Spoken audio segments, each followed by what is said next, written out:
Pour beaucoup de gens, le 14 février 2019 était un jour pour célébrer l'amour. Cependant, pour l'industrie aéronautique, ce jour a été un tournant majeur. Airbus a annoncé qu'il prévoyait de mettre fin à la production de l'emblématique A380 Super Jumbo. Dans les années qui ont suivi, de nombreuses compagnies aériennes ont également annoncé leur intention de retirer les Super Jumbo du service. Cependant, pour Emirates, l'A380 fait toujours partie de son plan pour l'avenir prévisible. Cela fait suite à l'annonce par la compagnie aérienne de projets futurs pour l'appareil qui devrait renvoyer la concurrence à la planche à dessin.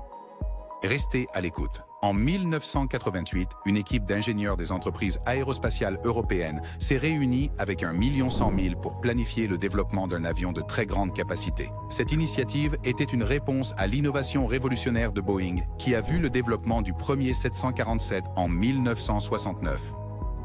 La domination de Boeing avec le 747 signifiait que les entreprises européennes étaient complètement éclipsées sur ce marché. Un avion européen qui rivaliserait avec le 747 n'était pas seulement un besoin, c'était un désir, une question de fierté pour beaucoup en Europe. Avance rapide jusqu'en 2007, presque 2 décennies après le début de la planification et du développement, le premier avion de très grande capacité développé en Europe a été livré à son client de lancement. L'avion serait connu sous le nom d'Airbus A380.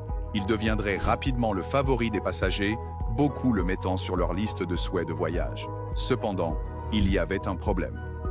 Airbus vendait l'avion aux compagnies aériennes, pas aux passagers. Peu importe à quel point les passagers aimaient ce géant des airs, de nombreuses compagnies aériennes ne le voyaient pas s'intégrer dans leur modèle d'exploitation.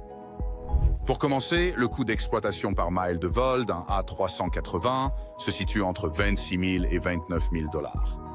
De plus, sa taille immense, qui dépasse 5 282 pieds carrés, signifiait que de nombreux aéroports devaient effectuer des modifications substantielles de l'infrastructure, y compris élargir et allonger les pistes, renforcer les voies de circulation et installer des portes d'embarquement plus grandes. Bien sûr, tous les aéroports ne voulaient pas ou ne pouvaient pas se permettre de faire tout cela. En conséquence, seulement 140 aéroports dans le monde ont la capacité d'accueillir l'A380.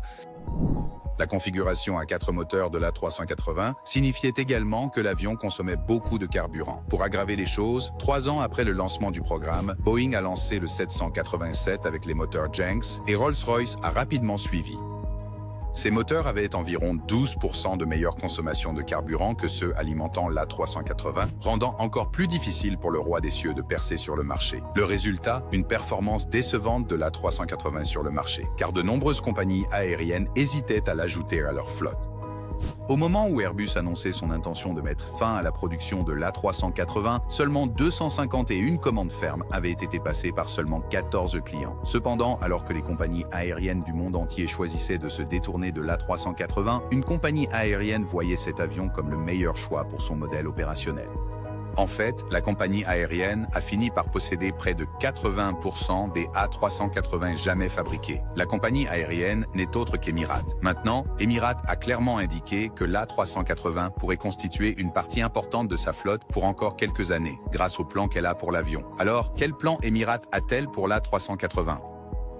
De nombreux passionnés d'aviation étaient impatients de voir ce qu'Emirates ferait après qu'Airbus ait annoncé son intention d'arrêter la production de l'A380.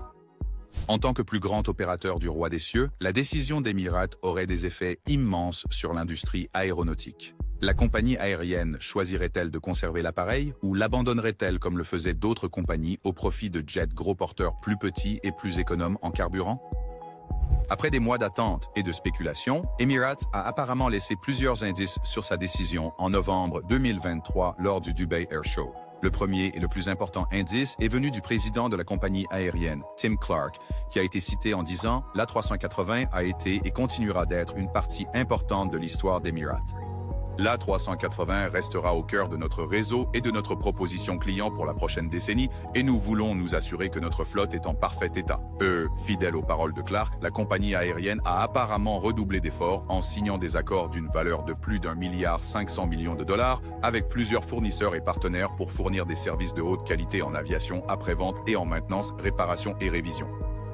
Ce sont les détails de ces accords qui donnent plus d'indices sur les plans d'Emirates pour l'A380. Par exemple, l'accord avec le conglomérat américain Honeywell a vu les deux entreprises signer un contrat de 10 ans pour que Honeywell fournisse à Emirates des roues et des freins en carbone pour la flotte de 116 A380. Les conceptions avancées de roues et de freins par Honeywell sont connues pour économiser du poids, réduire les kits de maintenance et aider à prolonger la durée de vie globale du système de freinage. D'autre part, Emirates a signé un accord à long terme avec Collins Aerospace pour moderniser 107 Super Jumbo avec le dernier récepteur multimode GLU 2100 de la société. Ce récepteur multimode est conçu pour garantir l'intégrité du positionnement de l'avion, de la vitesse, ainsi que de la référence temporelle. Il montre également la disponibilité de l'avion dans des conditions de faible visibilité. Emirates ne s'est pas arrêté là. La compagnie aérienne a également signé un accord exclusif avec l'entreprise aérospatiale française Safran pour la fourniture de son train d'atterrissage avant de l'A380. Emirates a également attribué un autre contrat à Safran pour la mise à niveau des sièges de l'A380. Restez à l'écoute car nous parlerons plus en détail de cette partie de l'accord. Dans un autre accord d'une décennie, Emirates a contracté Pratt & Whitney pour l'entretien et le soutien des 116 unités de puissance auxiliaire PW 980 de la flotte A380 de la compagnie aérienne. Lufthansa Technik a été engagée pour fournir des services de maintenance de base pour les A380. Elle sera également responsable de fournir des vérifications de maintenance supplémentaires ou C-checks pour les composants, systèmes et structures de l'avion pour les 3 prochaines années. Lufthansa Technik a également conclu un accord pour les révisions futures du train d'atterrissage principal des A380. Un autre accord pour les C-checks a été conclu avec Gemeco, basé en Chine. Et maintenant, en mai 2024, Emirates a choqué le monde de l'aviation après une annonce qui a levé toutes les incertitudes sur l'avenir de l'A380. Cela fait suite à l'annonce par la compagnie aérienne de son intention de réaménager 43 A380 supplémentaires dans le cadre du projet Phoenix, un programme qui implique une rénovation complète et approfondie des A380 de la flotte d'Emirates. Cette annonce est survenue dans la foulée d'un autre programme réussi qui a vu la rénovation de 22 A380. Clark a déclaré que cette initiative démontrait un engagement clair à améliorer l'expérience client avec une gamme de produits de premier ordre dans chaque cabine. L'un des développements les plus remarquables de ce programme est peut-être l'introduction d'une nouvelle classe économique premium dans l'A380. Avec ce nouveau produit, Emirates est prête à redéfinir le voyage dans l'A380.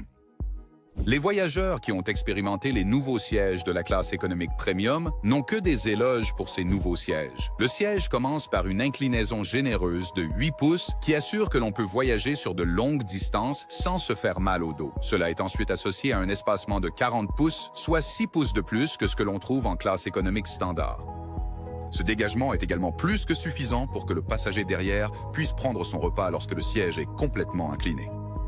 Emirates est allé plus loin et a ajouté un repose-pied de style bar séparé et un repose-mollet rembourré qui se soulève à l'avant du siège pour augmenter le confort des voyageurs. L'appui-tête en cuir à aile peut être ajusté de 6 manières différentes. Une différence notable par rapport aux ajustements latéraux en classe économique standard. Emirates a également installé des sièges plus larges de 19 pouces et demi contre 18 pouces en classe économique standard. La disposition dans le nouveau produit est également différente, la compagnie aérienne optant pour une disposition de siège 2-4-2 par rapport à la disposition 3-4-3 à laquelle les passagers sont habitués en classe économique régulière. Avec cette disposition, l'A380 accueillera 56 passagers en classe économique premium. Passons à la tablette, Emirates a installé une plus grande dans la classe économique premium, mesurant 16 pouces de large et 10 pouces de long, suffisamment grande pour accueillir la plupart des ordinateurs portables. Il y a aussi une table d'appoint pour cocktail afin de ne pas mélanger travail et plaisir. Pour les stores de fenêtres, les passagers apprécieront une meilleure esthétique avec un panneau à grains de bois, contrairement au plastique en classe économique standard. Ces stores sont également électroniques, ce qui signifie que vous pouvez les actionner en appuyant sur un bouton, contrairement à la classe économique standard où ils sont manuels. Emirates ne laisse aucun domaine de côté avec l'A380 après qu'il soit devenu clair qu'elle améliorera la connectivité Internet en rééquipant les Super Jumbo avec la nouvelle solution de connectivité en vol par satellite en bande Kia HPC+, fournie par Airbus. En parlant de ce développement, un porte-parole d'Emirates a déclaré « Nous sommes impatients d'améliorer l'expérience Internet à bord pour nos passagers et nous travaillons avec Airbus pour accélérer ces modifications dès que possible. » Désormais, cette initiative rendra le voyage à bord d'un A380 d'Emirates plus agréable, car cela signifie que ces avions n'auront plus un service de connectivité à faible bande passante, principalement destiné aux communications du cockpit, aux services de sécurité et au suivi des vols.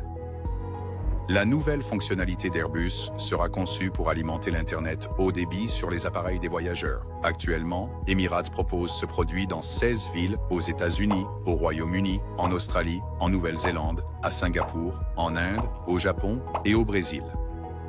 Elle commencera également à proposer la classe économique premium vers Genève à partir du 11 août, Tokyo Haneda à partir du 1er septembre et Bruxelles à partir du 11 septembre. Le plan de route d'Emirates pour l'A380 montre également que le roi des cieux revient lentement et sera ici pour plus longtemps. Il n'y a pas si longtemps, Emirates avait prévu de commencer à faire voler l'A380 sur certaines routes plus tard dans l'année. Maintenant, les plans semblent avoir changé et la compagnie aérienne a soit déjà commencé à faire voler l'A380 sur ces routes, soit augmenter la fréquence, soit avancer les dates de début plus tôt que prévu. Peut-être que le cas le plus intéressant est celui de Dubaï-Washington Dulles. Selon les rapports d'Emirates, l'A380 devait commencer à desservir cette route le 1er octobre 2024. Plus tard, il a été annoncé que l'A380 commencerait à venir à Dulles beaucoup plus tôt, avec le premier vol arrivant le 31 mars 2024. D'autres routes qui ont vu des changements indiquant une utilisation accrue de l'A380 par Emirates incluent Dubaï-Brisbane, où la compagnie aérienne prévoit de passer d'un vol quotidien en A380 à des vols biquotidiens à partir du 1er octobre 2024. La route Dubaï-Nice a également vu la suppression du 777-300ER quotidien, avec l'A380 prenant le relais à partir de la fin mars, contrairement aux plans initiaux du 1er juin. Il y a eu des questions sur la façon dont ces nouveaux développements par Emirates pour l'A380 positionnent la compagnie aérienne par rapport à ses rivales régionales, spécifiquement Etihad Airways et Qatar Airways. Vont-elles lancer de nouveaux produits sur leur Super Jumbo pour concurrencer la classe économique premium d'Emirates, ou vont-elles suivre d'autres compagnies aériennes en les retirant bientôt? Cela reste à voir. Il y aura des questions sur la durabilité, notamment comment Emirates prévoit de gérer les vastes quantités de déchets de tissus provenant des avions lors du processus de rénovation. C'est un facteur important à examiner, étant donné qu'une révision d'un A380 devrait éliminer plus de 550 livres de cuir de siège et plus de 1300 livres d'autres tissus. Eh bien, Emirates a déjà une réponse à cela, et c'est une réponse créative. Plutôt que de jeter le matériel, la compagnie aérienne a décidé de l'utiliser pour créer une collection en édition limitée de chaussures, ceintures et sacs à dos. N'oubliez pas de liker et de vous abonner, et nous vous verrons dans la prochaine vidéo.